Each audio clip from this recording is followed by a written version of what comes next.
Halo ladies and gentlemen, welcome back again to We Are Listening. Terima kasih buat kalian yang sudah mengklik video ini dan enjoy the story. Dan gak usah berlete-lete lagi, langsung aja kita lanjutkan alur cerita The Great Ruler episode 46. Let's go! Rematch!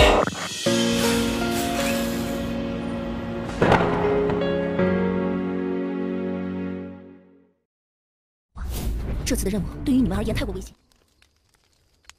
全部杀掉。是。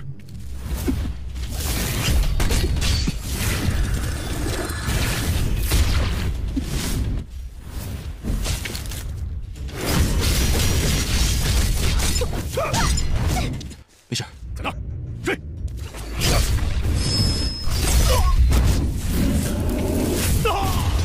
是谁说梦？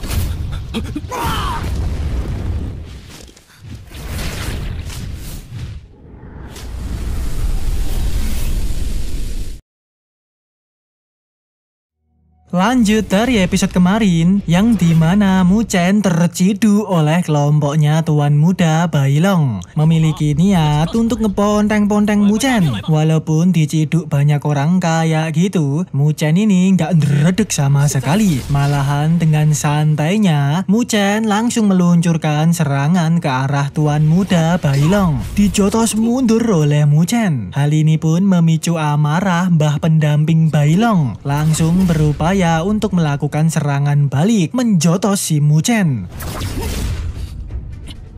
Di situ Tuan Muda Bailong sangat beraing maung dengan kelakuan Mu Chen, memerintahkan semua babunya untuk menangkap serta membunuh Mu Chen. Bahkan di situ tanpa berlete-lete, mbah pendamping Bailong memutuskan untuk langsung meluncurkan serangan goib, jurus serudukan senjata andalan. Melihat jurus itu, Mu Chen seketika kelingan. Dia teringat ternyata penyerang sebelumnya adalah kelompok Tuan Muda Bailong, memiliki latar belakang istana naga iblis. Tapi ya, walaupun Mu Chen berhasil menebak, Mbah Bailong gak menggubris perkataan Mu Chen. Memangnya kenapa kalau berhasil menebak? Karena mbah pendamping berniat membunuh Mu Chen di TKP untuk membungkam. Setelah itu, segeralah mbah pendamping meluncurkan serangannya, yang bagusnya masih bisa ditahan oleh Mu Chen dengan menggunakan jurus segel kematian Shen Luo. Pada momen ini, Mu Chen menyadari kalau mbah pendamping Bailong ini berada di ranah Heavenly Transformation tahap awal. Dengan begini, pastinya akan membuat Mu Chen kerepotan. Karena posisi dia sekarang lagi dikepung kelompok Bailong. Jika dia menghadapi mereka semua, pastinya Mu Chen akan terponteng-ponteng. Alhasil, sambil menahan serangan kelompok Bailong, Mu Chen mencari kesempatan untuk kabur melarikan diri. Tentu aja dia gak akan bisa kabur dengan mudah, karena Mbah Bailong gak akan membiarkan Mu Chen kabur begitu aja. Mbah Bailong ikut bertindak untuk menghentikan kelakuan Mu Chen. Beliau akhirnya mengeluarkan jurus goibnya yang lebih sakti, yaitu berupa tombak bejibun yang dikendalikan dari jarak jauh. Bersamaan dengan itu, Mbak Jiu yang berada di alam baka ngasih tahu Mu Chen bahwa di dalam mahma ada sesuatu yang bergejolak. Kemungkinan adalah lotus roh api berlevel tinggi. Mbak Jiu menyuruh Mu Chen supaya lompat masuk ke dalam magma. Dengan menggunakan api Nether Bird pasti cukup untuk melawan magma, melindungi tubuh Mu Chen. Alhasil, Mu Chen memiliki rencana dengan sok-sokan mencelat mundur masuk ke dalam magma setelah menerima serangan goib dari Mbah Bailong. Walaupun begitu, Tuan Muda Bailong masih nggak ingin membiarkan Mu Chen kabur karena dia yakin bahwa Mu Chen nggak akan modar semudah itu. Berniat menyuruh babunya ikut masuk ke dalam magma. Namun mbah pendamping Bailong menghentikan kelakuan Tuan Muda, mengatakan kalau Mu Chen akan modar sendiri nantinya, tak mungkin bisa bertahan lama di dalam magma. Lalu untuk situasi Mu Chen di situ terlihat terlihat dia fine-fine aja, nggak kobong terbakar. Malahan dengan santainya menyusuri tempat di sekelilingnya. Kelompok Bailong sepertinya juga nggak mengejar, jadi dia bisa lebih santai di dalam mahma. Bersamaan dengan itu, Mbak Jiu menginfokan lagi bahwa meskipun situasi dalam mahma ini sangat tenang, Mbak Jiu tetap menegaskan supaya Muchen berhati-hati, mengantisipasi sesuatu yang membanggongkan nantinya. Lalu balik ke situasi grup Tuan Muda. Di situ Tuan Muda Bailong masih aja bad mood, tetap bersikeras mencari keberadaan Muchen. Tapi Mbah Bailong masih mencoba menenangkan Tuan Muda. Beliau mengatakan bahwa Muchen telah masuk ke dalam mahma ngeri-ngerong, pasti akan modar jadi abu nantinya. Racun api di dalam danau mahma, bahkan ranah Heavenly Transformation sekalipun juga tidak mampu menahannya begitu lama. Apalagi tujuan utama mereka bukan untuk ngeponteng-ponteng bocah bau kencur seperti Muchen. Lebih baik fokus mencari peninggalan Master Ranah Sovereign. Mendengar ocehan Mbah Bailong, akhirnya Tuan Muda Bailong mau melanjutkan misi utamanya. Tapi dia juga menyuruh dua babunya untuk berjaga di tempat, memantau situasi danau mahma. Jika ada pergerakan Muchen, segera melapor kepada dirinya. Dan balik ke tempat Muchen, di situ dia dipandu oleh Mbak Jiu untuk mencari tempat lotus roh api berlevel tinggi. Dan gak butuh waktu lama, akhirnya Muchen menemukan tempat lotus roh api berlevel tinggi. Ternyata di dalam mahma ini beneran ada lotus roh api yang levelnya tinggi, disebut lotus peri roh api. Segeralah Muchen bergegas untuk mencomot lotus tersebut. Tapi yang membanggongkan, belum sampai mencomot, tiba-tiba mentungul semprotan bola api ke arah Muchen.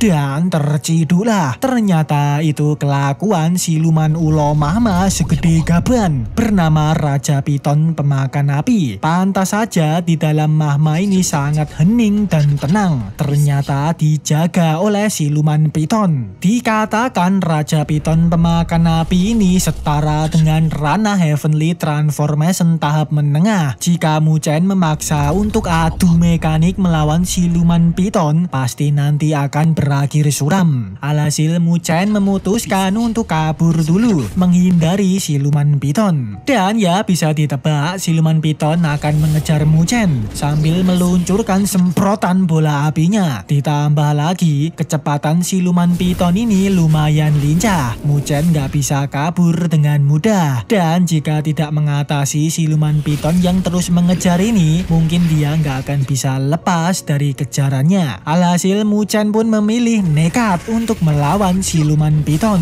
Walaupun dia sadar kalau dirinya bukanlah tandingan siluman piton segede gaban. Tapi yang membanggongkan, beruntung sekali di saat Muchen hendak adu jotos melawan siluman piton, Mbak Jiu tiba-tiba mentungul keluar ke wujud aslinya sebagai siluman Nine Netherbird dengan energi dahsyat yang mendominasi. Siluman piton gak ada apa-apanya bagi Mbak Jiu. Bahkan bisa kita lihat Mbak Jiu dengan mudahnya ngefatality siluman piton. Disemprot api bara ngeri-ngerongnya. Setelah itu lanjut langsung menyerap esensi siluman piton di TKP. Alhasil siluman piton auto wassalam.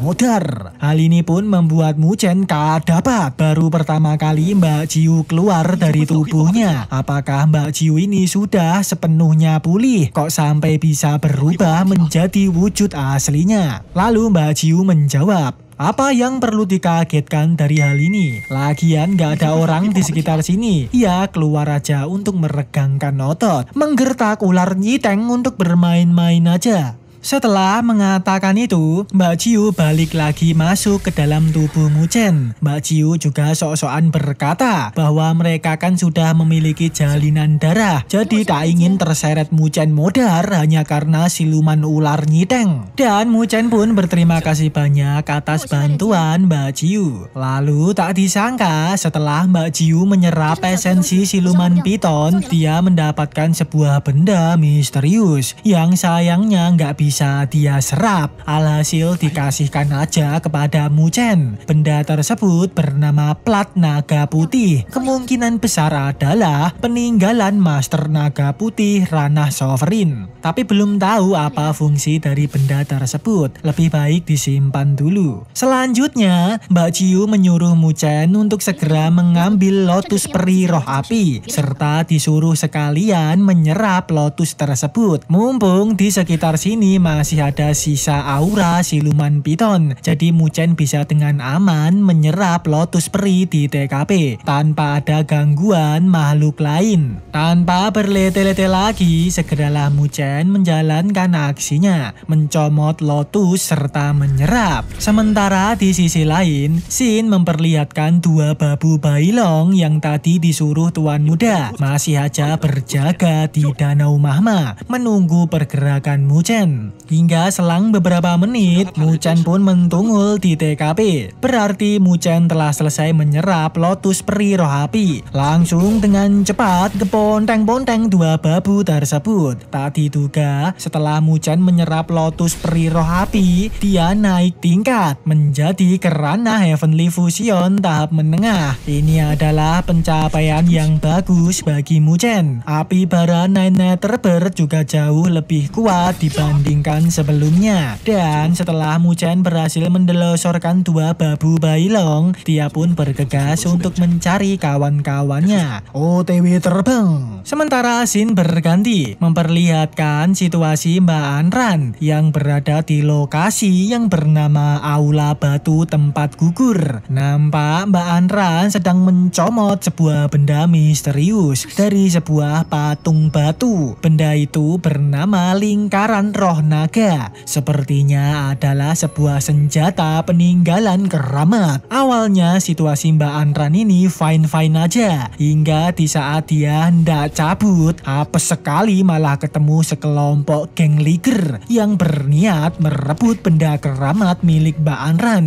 Situasi Mbak Anran sangat tidak diuntungkan karena posisinya saat ini sendirian dikepung kelompok geng liger yang dipimpin oleh dua sejoli kakak beradik. Yang badannya dempal itu si adik, sedangkan yang gondrong kecil adalah masnya. Dengan begini, mau nggak mau Mbak Anran harus melawan geng liger sendirian menggunakan senjata lingkaran roh naga yang baru aja dia dapatkan. Karena jelas sekali Mbak Anran gak akan sudi membiarkan benda pungutannya direbut oleh geng liger. Enak bener mereka tinggal malak kayak gitu. Lalu bisa kita lihat, tak diduga senjata pungutan Mbak Anran memiliki kekuatan yang lumayan. Dapat dibagi menjadi dua senjata, serta memiliki kekuatan jiwa roh naga. Untuk beberapa saat Mbak Anran sanggup melawan kelompok liger. Tapi sayangnya, karena kalah jumlah, Mbak Anran lama-lama kewalahan. Energinya pasti nggak cukup untuk ngeponteng-ponteng mereka semua. Bahkan satu lingkaran senjatanya juga berhasil tercomot geng liger. Situasi Mbak Anran sangat gawat. Sementara di sisi lain, kok pas banget Mu Chen lewat di sekitar lokasi Mbak Anran.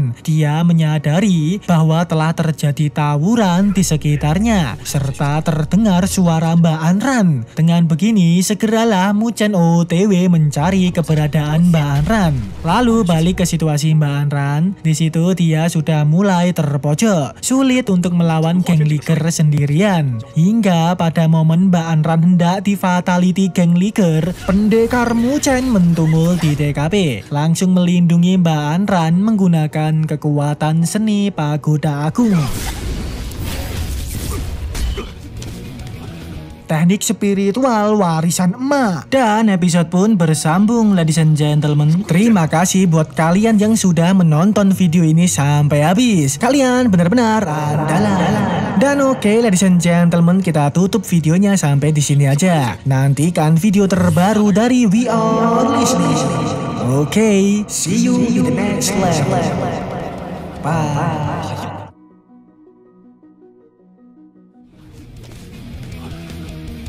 还要不要脸？